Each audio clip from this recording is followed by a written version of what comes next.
This is Learn from Others, where we interview a cross-section of successful individuals so you can learn from their experiences, achievements, and even their mistakes. We ask 4 questions that will educate and inspire.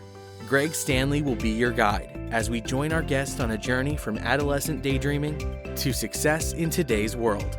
Join us on this adventure as we learn from others together.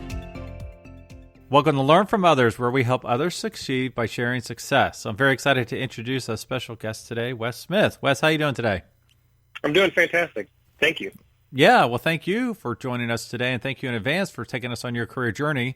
But before you tell me what you're actually doing today, if you would, tell me, what did you want to be when you grew up? When I was growing up, I didn't really think that I had anything in particular in mind that I wanted to be.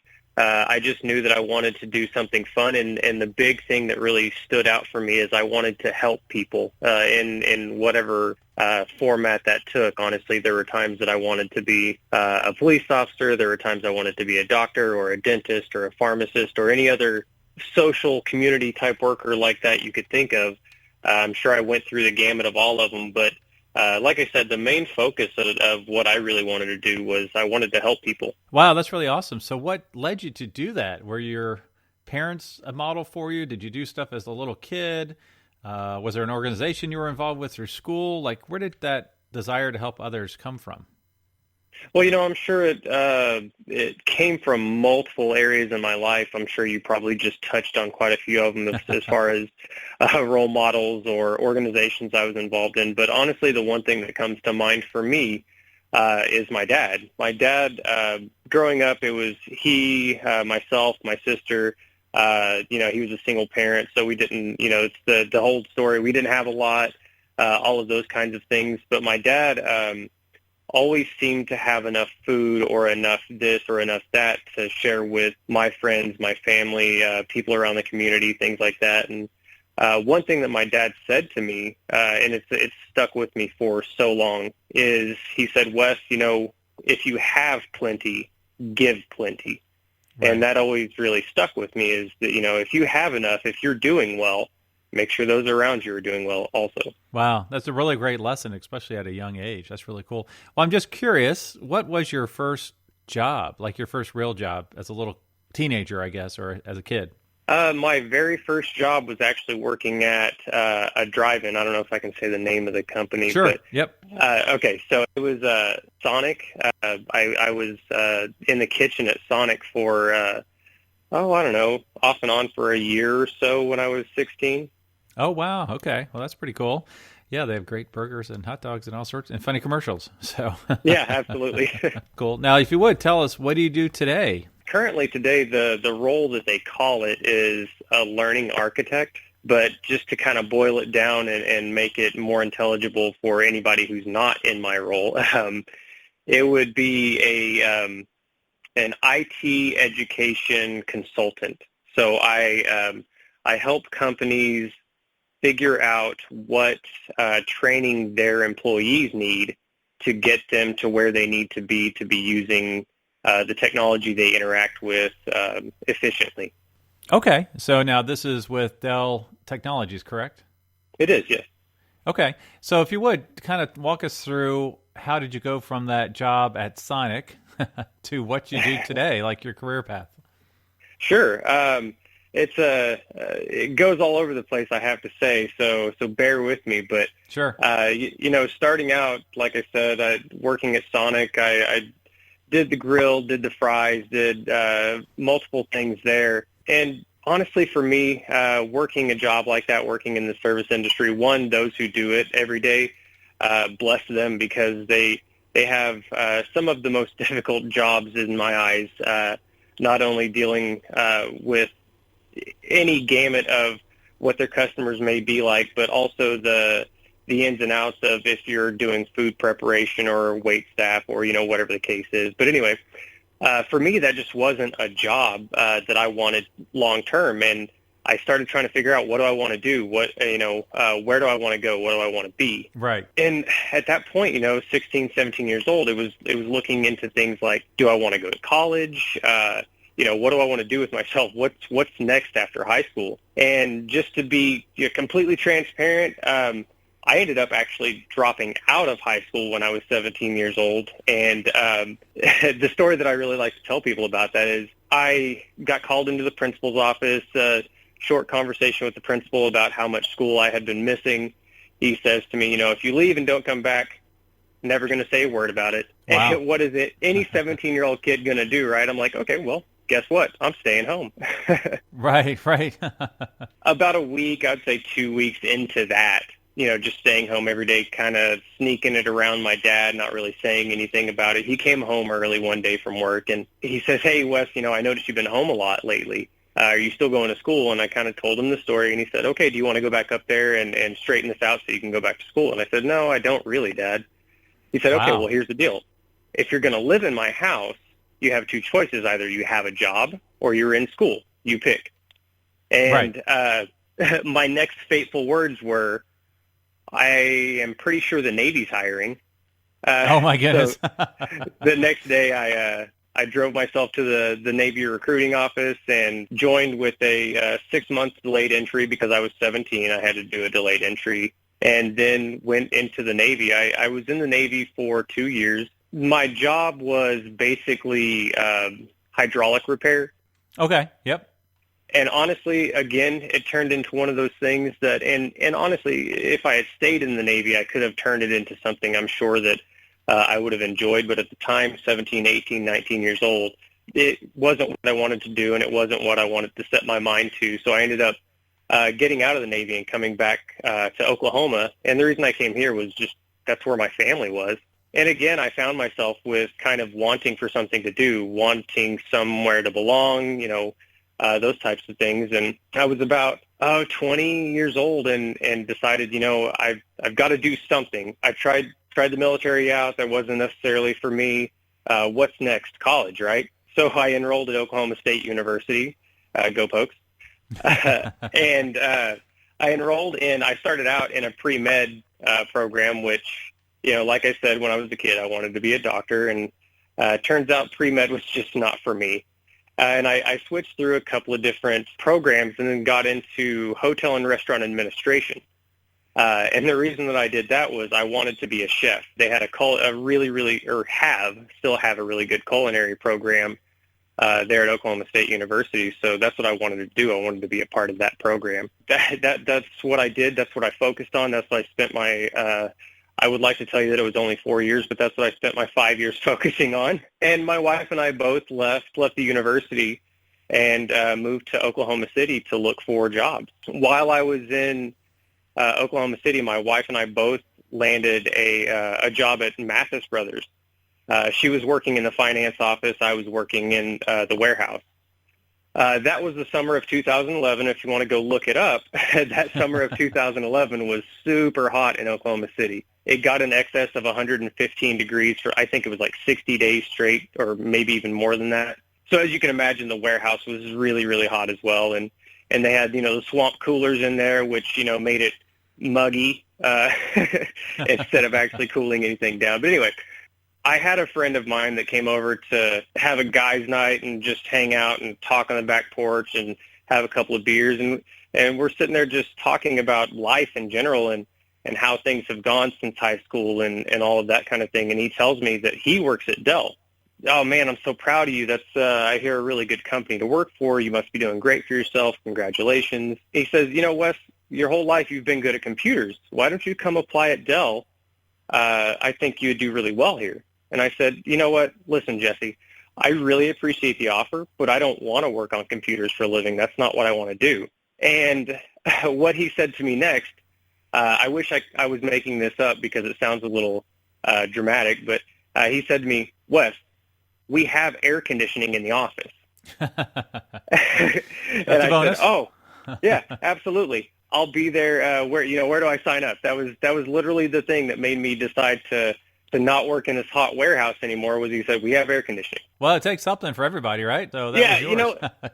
And it was really like he said, and like I pointed out to him was, I grew up working on computers, messing with computers. As far as for me, computers was a part of my life.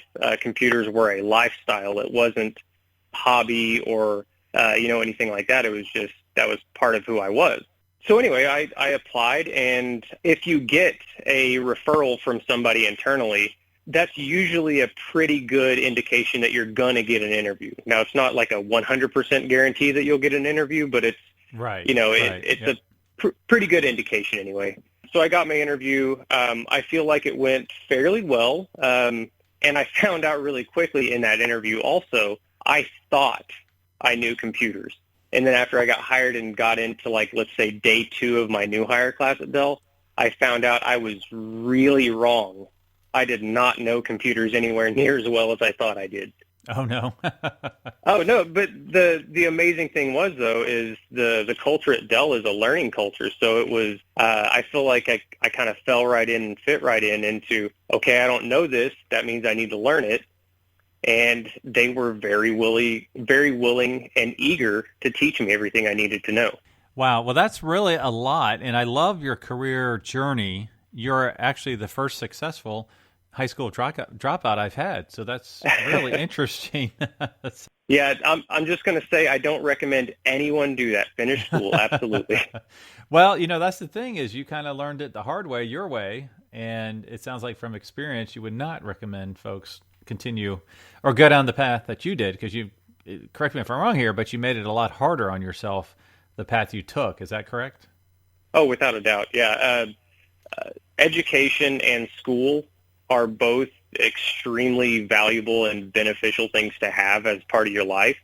I was lucky enough to find additional ways to bring those things into my life other than the traditional going to public schools and university, even though, as I said, I did do those things, but not seemingly like you're supposed to, let's put it that way. Right. Yeah. Okay. Yeah. And also, the other thing I love about your career journey is, a career at Dell was not on your radar at all, when you're going to be a chef and different things. It just shows how we have to try different things to truly figure out what we think is going to work for us. And it sounds like you've really found a great home at Dell, correct? Oh, absolutely, yeah. And to your point, that's one of the things that I always had on my side was I was always curious. I always wanted to know what it was like to do this job or this task or be this person at this company. So every time a new opportunity came up, I was always excited and eager to find out how it is to do that. Right, yeah. Well, that's really great. Now, if you would, tell us what your typical work week is like. Like, who are you interacting with? What are your goals for the week? Typical day, typical week. So on a typical week for me, I am interacting with the people that we say are in the C-suites at some of these larger Fortune 50 companies. And what I mean by that is your CIO, your CEO, CFO. Typically for me, I'm interacting with the chief information officer, the person that's over the IT department, because I'm helping them to develop a training plan for everybody in their organization. No, so you're dealing with the people at this level at your customers, which are companies, correct? Absolutely, yeah. These are companies and customers of Dell Technologies. These are the people that I interact with and make sure are being taken care of on a daily basis. All right. So now when you're talking to that customer or that company, what is your typical conversation like? What products and services are you sharing with them? Is it all technology? Is it customer support?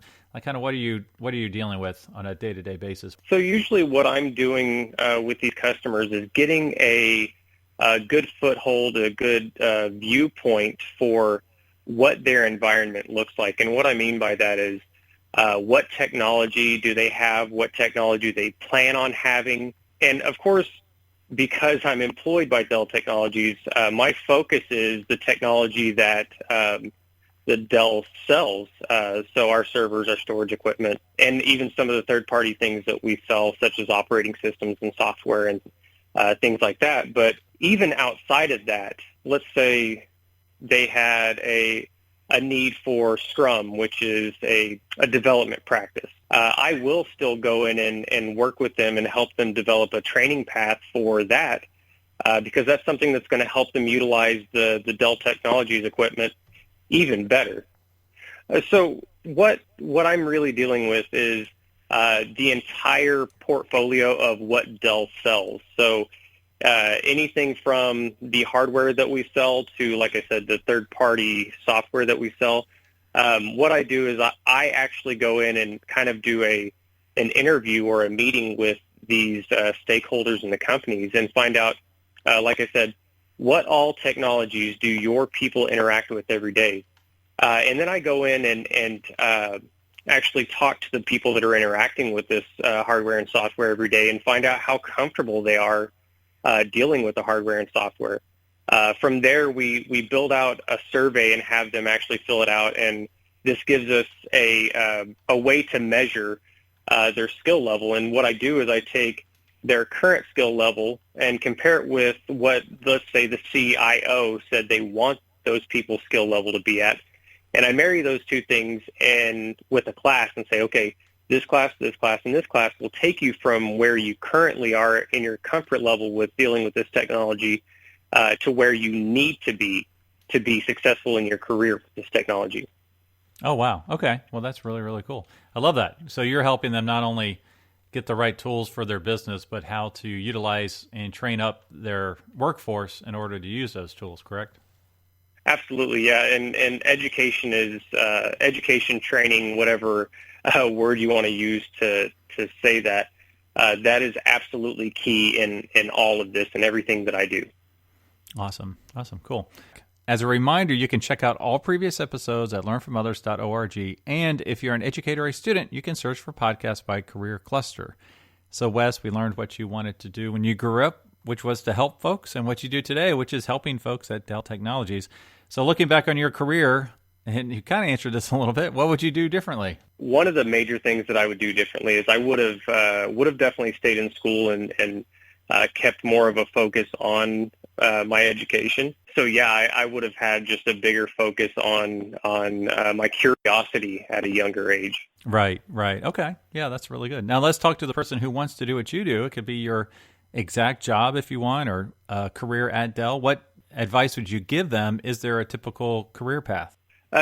No, there's not a typical career path to do what I do. But what I would say is to get yourself started or to get a leg up or an advantage on those others trying to get into the career field is, first of all, get a certification. Look at those certifications.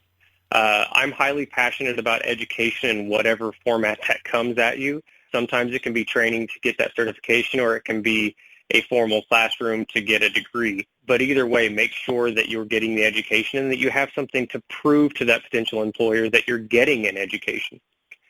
This shows them the initiative and that you're willing to work and learn. Other than that, I would say also, if you're trying to get into any career field, I would say this goes to, find something that makes you curious, something that makes you wake up every day and go, I wonder, or I want to learn more about that, or I need to know how that works or why that does what it does, or, find what it is in your life that gives you that kind of attention and do that for a living. That's what the advice that I always try to give people in career pathing in general is find your curiosity. Find what makes you get up in the morning and want to know more or learn more or better the field or yourself or whatever it is. Yeah, that's great advice. And actually, I had a guest in the past who, she said, her dad said, do what you like to do because you're going to do it anyways, meaning if you don't have it as your day job, you're going to do it as a hobby or something on the side, so might as well make it your day job if you can and get paid for it, So, well, that's really great advice. Yeah. So now, what's the best way for our listeners to learn more about you or your company? The website that Dell's got is fantastic for learning about the company in general. There is DellTechnologies.com as well as Dell.com. You can also find me on LinkedIn. On LinkedIn, my name is Wes Smith at Dell Technologies. My title on there is a technical training senior advisor. Awesome. Well, thank you so much for taking us on your career journey today, Wes. Absolutely. I'm glad to do it. Thank you for listening to Learn from Others, where we help others succeed by sharing success. Where will our next adventure take us? Subscribe to find out. If you know of someone who has a cool career story or occupation, contact Greg through Instagram at Greg Stanley LFO. That's GregStanley LFO. And we will see you soon as we learn from others together.